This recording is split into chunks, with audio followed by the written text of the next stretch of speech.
রে শিক্ষামন্ত্রী নিয়ে যে টল যুবকের। এইবার শিক্ষামন্ত্রী কি কয়, নকল চলবে না, কি কয়, নকল করা হবে না। আই রে শিক্ষামন্ত্রী নিয়ে যে টল যুবকের। এই তুমি কি পড়াশোনা করছো? কি টল শুরু হয়ে গেছে, প্রত্যেকটা মন্ত্রী নিয়ে খালি এখন টল হচ্ছে। এদিকে তাকা, মানে বেশি সুন্দর করে কথা বলবে যা, ওটা ওভার অ্যাক্টিং হয়ে যায়। আর ওই যুবকেরা ওই কথাগুলো নেটল। এই শুনছো, পড়াশোনা করছো? ওরে পড়াশোনা করতে হবে, নকল করা চলবে না। কি এক জ্বালা! এলে না মহিলা পর্যন্ত টল, পুরুষ পর্যন্ত টল। টিকটক ভিডিও ভাইরাল, কথা কর না কে? এ মিথ্যা কথা কই আমি? যে মহিলা দাঁড়ায় আছে মনে আছে? এইবার দুই হাত ধরে ভরা মজলিসে সবটাকে জোর করে দাঁড় করে দিয়েছে। যখন কারো লাভ মেরে দাঁড়ায় বলে মুসা আওয়াজ বন্ধ কর, তাকায় দেখ 2 নাম্বার মহিলা দাঁড়াইছে। এইবার কারণ ডেকে বলে সবটা তোমার যা বলার তুমি বলো, আমি তোমার সাথে আছি। সবটা ডেকে বলে কারণ আমি যেহেতু দাঁড়িয়েছি বলার জন্য আমাকে বলতে দাও, তুমি বসে পড়ো। এবার কারণ বসে পড়লো। সবটা ডেকে বলে জনগণ শোনো দিয়া মন, আমি জীবনে কোনোদিন মুসা নবীকে দেখি নাই। আজকে মুসা নবীকে দেখার পরে, আলোচনা শোনার পরে আমার পাষাণ হৃদয় গইলে গেছে। আমি সিদ্ধান্ত নিয়েছি আর খারাপ কাজ করব না, অশ্লীল কাজ করব না। আমি তওবা করে ঈমান আনতে চাই। জোরে কোন মারহাবা। আলেমদের ওয়াজ শুনে কত বেনামাজি নামাজি হয়ে যায়, সুদখোর ঘুষখোর ভালো হয়ে যায়। দাড়ি কাটা যুবকটা দাড়ি রাখে, কত মাহফিলে যায়, হাতটা ধরে বলে হুজুর আপনার আলোচনা শুনে দাড়ি রেখেছি। আমার ভাই একজন আছে লন্ডনে গো, ওনার স্ত্রী বাংলাদেশ থেকে গেছে বোরকা পরে শাড়ি পইরা। কিছুদিন পরে লন্ডনে চলাফেরা করার পরে ওই মহিলা হাফ প্যান্ট পরে ঘোরাফেরা করে, মদের বারে যায়, মদ খায়। মেয়েটা চোখের সামনে নষ্ট হয়ে গেল, স্বামী অজরে কান্নাকাটি করে। একদিন জাহান্নামী নারীদের আলোচনা বইয়ের কানের মধ্যে আস্তে করে শোনায়া দিছে। একটু হাসির ওয়াজ শোনো। একটু হাসির কথা শুনতে শুনতে আমার জাহান্নামী নারীদের ঘটনাগুলো শুনেছে, চোখের পানি ছেড়ে দেখে দিয়েছে। কিছুদিন পরে মহিলাটার ভিতরে পরিবর্তন এসে গেছে, আবারও বোরকা পরে শাড়ি পরে সুন্দর পোশাক পরে চলাফেরা করে। ওই লোকটা আমারে ফোন দিয়া চোখের পানি ছেড়ে দিয়ে কাঁদে আর বলে হুজুর বোরকা পরে বউরে নিয়ে আসছিলাম, হাফ প্যান্ট পরে ঘুরেছে, চোখের সামনে বাধা দিতে পারি নাই। আজকে আপনার আলোচনা শোনার পরে আমার বউ হাফ প্যান্ট পরতেছে। জোরে কোন মারহাবা। লোকটা খুশি হয়, আমারে কিছু হাদিয়াও দিয়েছিল। আমি বলতে চাই না সেই সব কথা, শুধুমাত্র যে কথা বলতে চাচ্ছিলাম বাজার, অনেক আলেমদের ওয়াজ শুনে মানুষ পরিবর্তন হয়ে যায়। আমি গুনাহগারের হাতে আজ পর্যন্ত 8 জন মানুষ কালেমা পড়ে মুসলমান হয়ে গেছে বাজান, শুধুমাত্র আলোচনা শুই না। আমি যে কথা বলতে চাই, আলেমদের ওয়াজ শুনে অনেক মানুষ পরিবর্তন হয়ে যায়।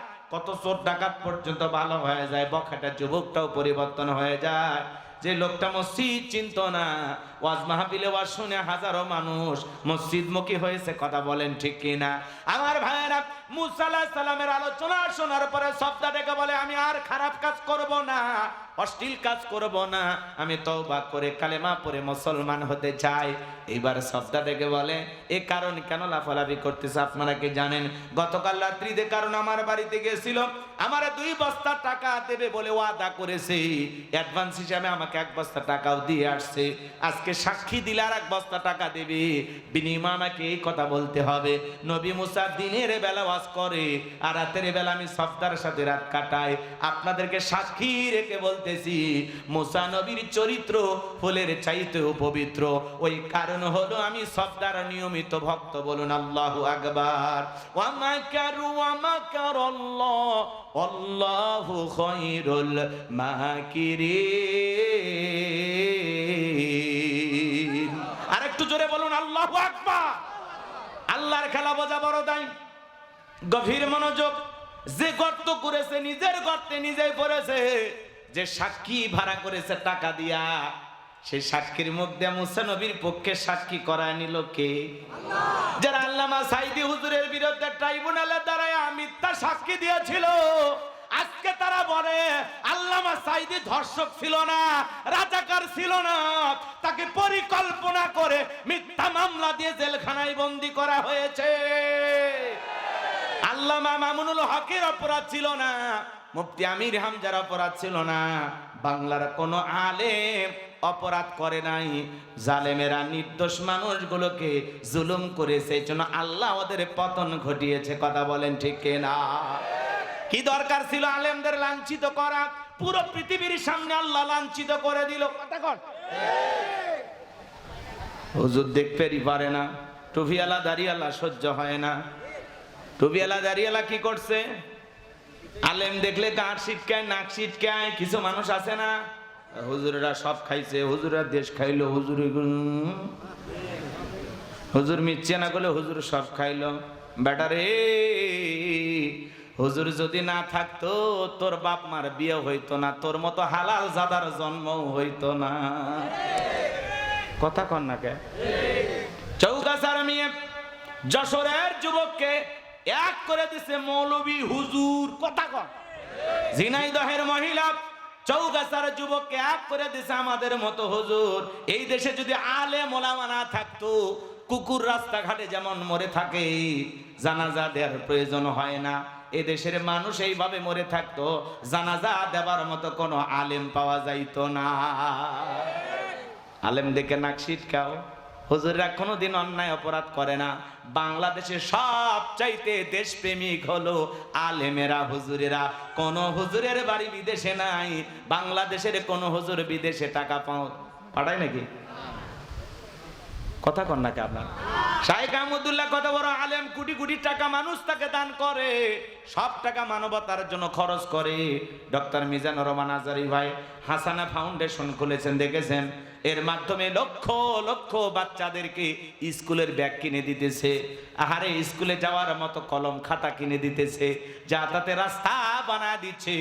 কোটি কোটি টাকা মানুষ ডক্টর মিজানুর রহমান আজারি ভাইকে দিতেছে, আর আজারি ভাই সেই টাকা দিয়া এদেশের দরিদ্র অবহেলিত শিক্ষার্থীদের পিছনে খরচ করতেছে।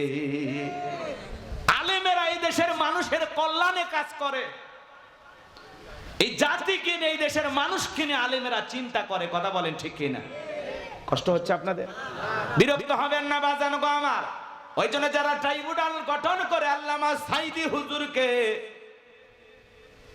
মিথ্যা মামলা দিয়া মৃত্যুদণ্ড দিয়েছিল, আজকে নিজেদের হাতে তৈরি করা ট্রাইব্যুনালে নিজের নামে ফাঁসির রায় হয়ে গেছে। এটা দুঃখজনক ব্যাপার। কথা বলেন ঠিক কিনা? এজন্য যে গর্ত করে নিজের গর্তে নিজেই পড়ে। মুসা আলাইহিস সালাম রাগান্বিত হয়ে গেল, ডেকে বলেন, আল্লাহ, চাইতে গেছিলাম যাকাত, আর আমার বিরুদ্ধে এত বড় অপবাদ মেনে নেওয়া যায় না। আল্লাহ জমিনকে অর্ডার দেন, জমিন যেন কারণকে গ্রাস করে ফেলে। আল্লাহ দোয়া মঞ্জুর করলেন, কারণে ধন সম্পদ সহ হাঁটু পর্যন্ত জমিনের ভিতরে চলে গেছে। ও মনে করছে দেহে শক্তি আছে, উঠতে পারবো। কোমর পর্যন্ত, মাজা পর্যন্ত চলে গেছে, মনে করতে উঠতে পারবো। এইবার যখন গলা পর্যন্ত জমিনের ভিতরে চলে গেছে, কারণ ডেকে বলে, ও নবী মুসা, ধন সম্পদ যা আছে সব তোমার আল্লাহ, তোমার আল্লাহর জান, তুমি নিয়ে যাও, জানটা একটু ভিক্ষা দাও। মুসা আলাইহিস সালাম ডেকে বলেন, আল্লাহুস সামাদ, আমার আল্লাহ অমুখপেক্ষী, আমার আল্লাহ কারো কাছ থেকে কিছু নেয় না, আমার আল্লাহ শুধু দিয়ে যায়। কারণ রে তোর ধন সম্পদ সহ জমিনের ভিতরে চলে যা, আর পৃথিবীর ইতিহাসে সাক্ষী থাক, তোর মতো যারা স্বর্ণ রূপা টাকা পয়সা জমা রাখবে, আল্লাহ রাস্তায় খরচ করবে না, কিয়ামতের ময়দানে তুই কারণের কাতারে দাঁড়ায় আল্লাহ তাদের বিচার করবে। এজন্য সূরা তাওবার ভিতরে আল্লাহ বলেছেন, যারা স্বর্ণ রূপা টাকা পয়সা জমা রাখে, আল্লাহ রাস্তায় খরচ করে না, যাকাত দিতে চায় না, তাদের জন্য রয়েছে আযাবের সুসংবাদ। আপনি যাকাত দেবেন না, যাকাত দেবেন না, যাকাত দেওয়া হলো ফরজ।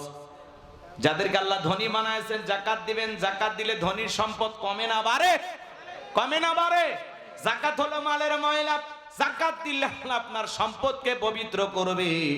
যাকাত ধনীর দেওয়া ফরজ, গরিবের যাকাত খাওয়া ফরজ নয়। গরিব আপনার যাকাতের টাকা গ্রহণ করে আপনাকে দয়া বা করুণা করে নাই। কথা বোঝেন নাই? গরিব যে আপনাকে, এদিক গরিবকে আপনি যাকাতের টাকা দিয়ে দয়া বা করুণা করেন নাই। গরিব যাকাত না খায় মরে যায়, সমস্যা আছে। কিন্তু আপনি ধনী, আপনি দিতে বাধ্য, আপনি দিতে বাধ্য। আপনি এই এদিক তাকান, কথা বোঝেন। একটা কথা বুঝতে পারবেন যে আসলে হুজুর কি বুঝাইতে চাইল। এদিকে তাকান, আপনি গরিবের হাতে জাকাতের টাকা দিয়ে দয়া বা করুণা করেননি।